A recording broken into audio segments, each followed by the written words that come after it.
Hey there, this is K4A, Knowledge for All educational videos and tutorials. We are continuing with GameMaker TowerDefense template, official template from GameMaker Studio, and in this video today I just want to emphasize the importance of reading the documentation on your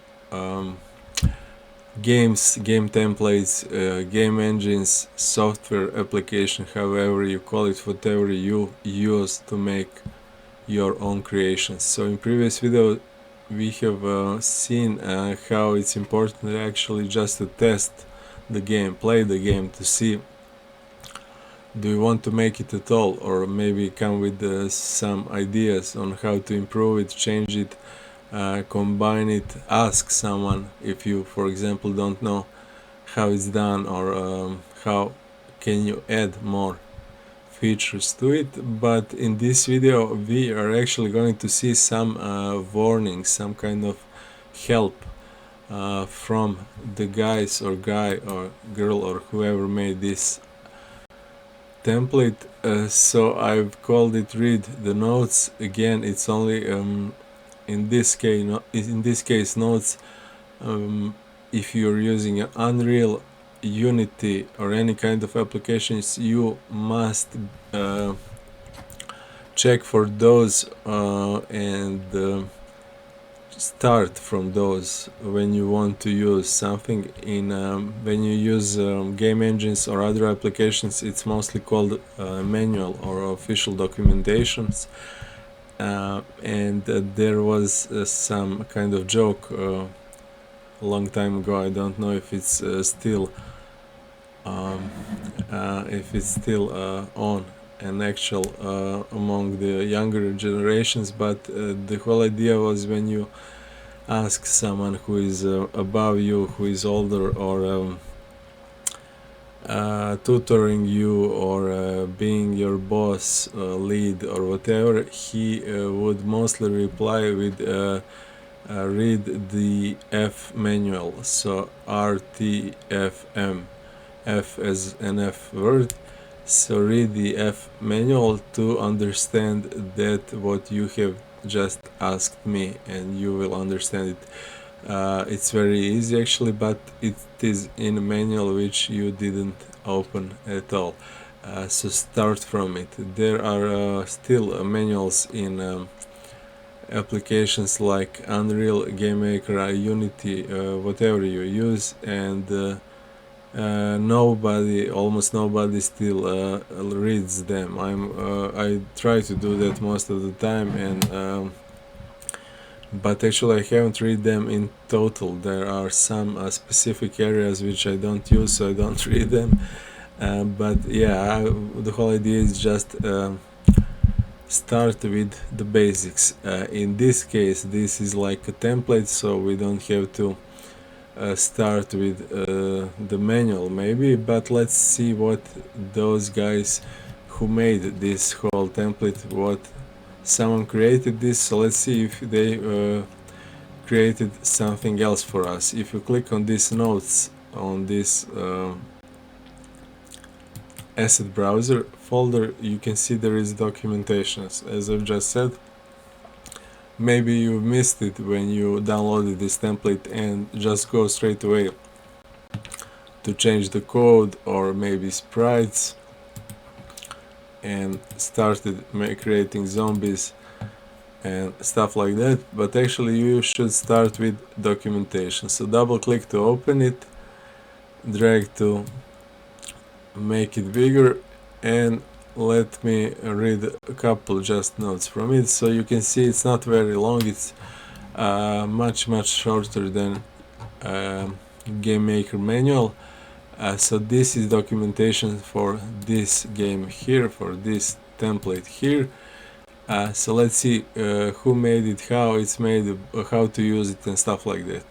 This note is high-level documentation for the core parts of this template project. All events in this project are commented, so you can open any event and read the comments to understand what it does and how it works. So this is great. They have warned us that They have commented all the code, so that will help us when we work, and also that this is high level. That means it's about this game, like high and low level programming languages, with low level languages closer to the hardware and high to the user, to the software.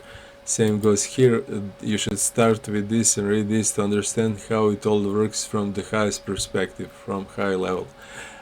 So for example, you have topics like how to create levels, to create a new first to create a new level, a new room. First create a new room that is the same width and height as the current rooms.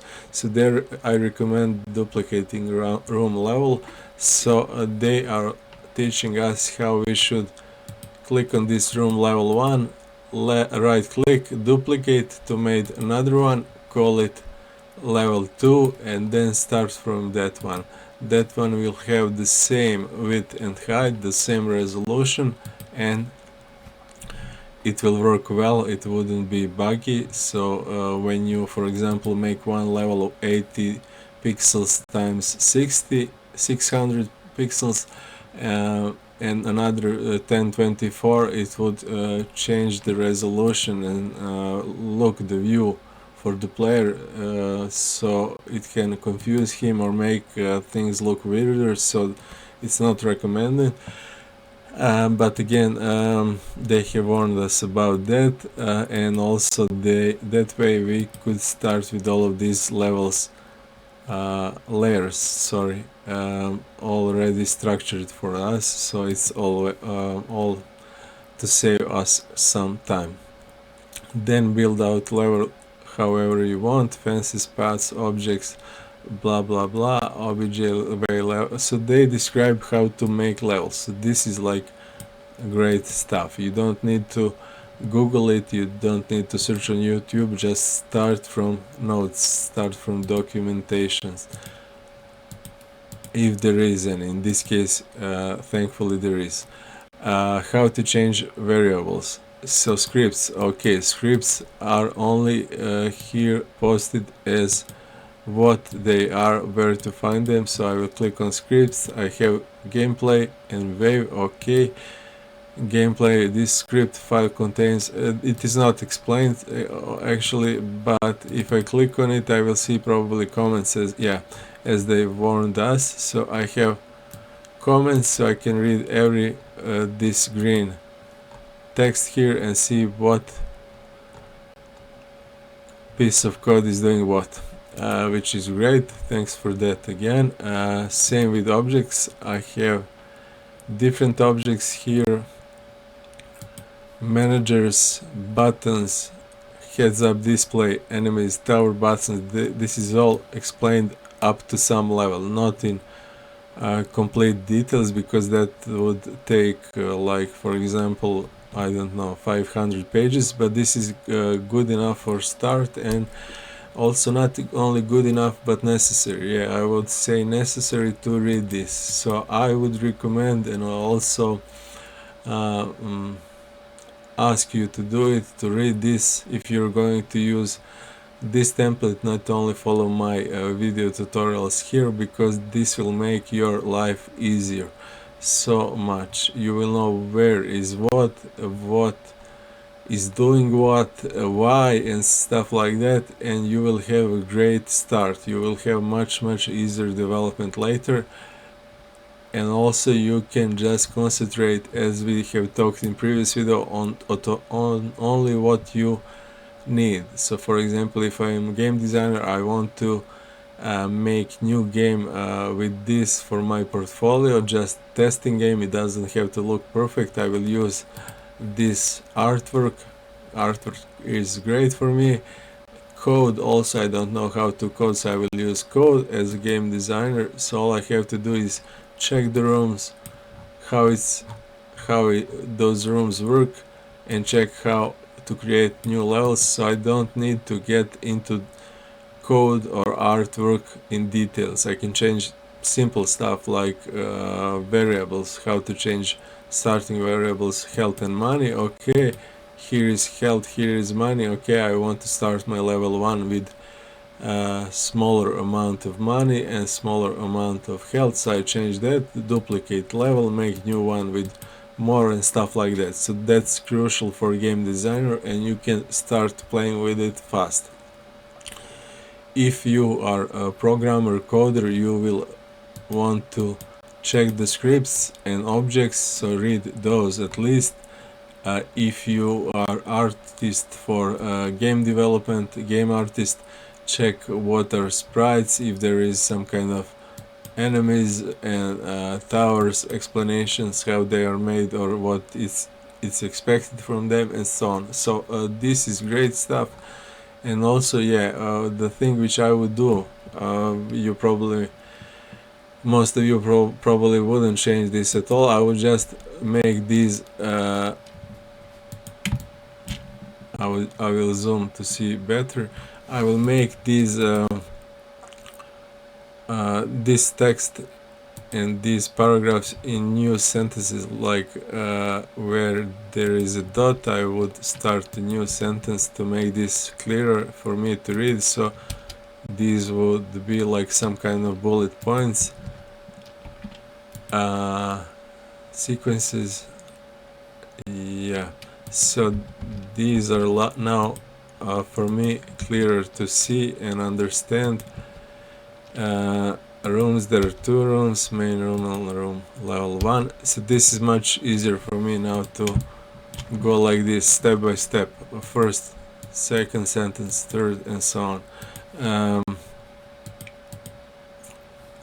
That's it for this video. Again, 10 minutes, sorry, a little bit longer than expected, but this is actually very important stuff, and also it's connected to what I was talking about in previous video and long time ago when I was making dress up game tutorial for GameMaker and Scratch. Also, use pen and paper, pencil and paper, or some digital pencil and paper to write down anything you want to make connected to your game. Why? Because maybe you will work with someone else on it, so someone else would have to read your ideas. It would be much faster than you explaining it 5 times. For example, if you have 5 people in your team, artwork guy, programmer, designer, stuff like that, so you would have to go through all of this every time with them, 5 times or 10 times if you have 10 team members.